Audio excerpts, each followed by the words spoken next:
Okay, so for this one, it's essentially like horse stance training. So what I'm doing is I'm taking my heels, placing them on a single line. I don't know if you can see my feet, but heels on a single line, and I'm going to point my toe out on the left side as though I was going to do circles, and the same on the right. So they're both slightly outwards, okay? This is so that my knees can travel when I squat up and down over the rails of my feet. Whereas if I'm straight ahead, the way you train in like Shaolin and stuff, the tendency is for the knees to start to buckle outwards, where some people will buckle them inwards. Okay, so just this kind of 30-ish degree turn. Now, all I'm going to do, I'm going to take the hands out of it for a second, but all I'm going to do is going to squat straight down, straight back up. Okay, tailbone pointed down between the feet, standing tall like the monkey, and let the body settle. No more than 90 degrees here, okay? And then back up. Now, if you want to add a little more yang style, this is where I learned this one, into it.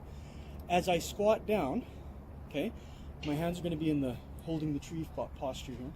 And as I sit down, I'm going to open my hands up.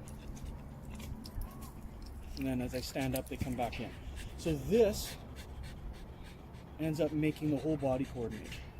Now I got to make sure that my knees are running on the rails. So I'm going to do a couple wrong here. So if I have a knee come in, I've got a problem. If I have my knees coming out, I got a problem.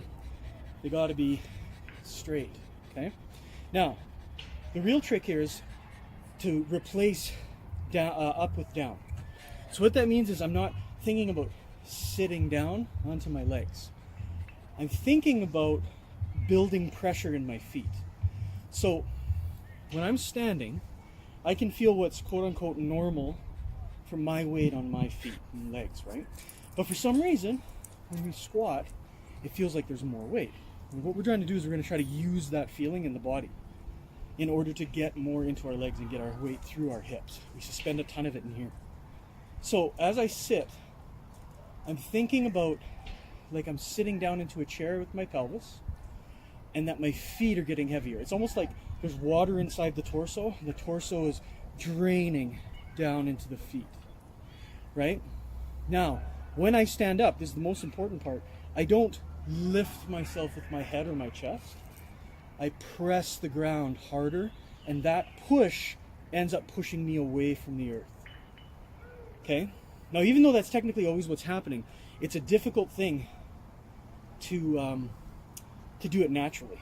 You need to get to the point that this is, when I go to stand up, my legs engage and I push and my upper body completely releases. My upper body's trying to drop while my legs press up. Okay? These were given a couple of different names by Master Chan. Toyus, I believe, one of the names, being Cantonese though. Toyu?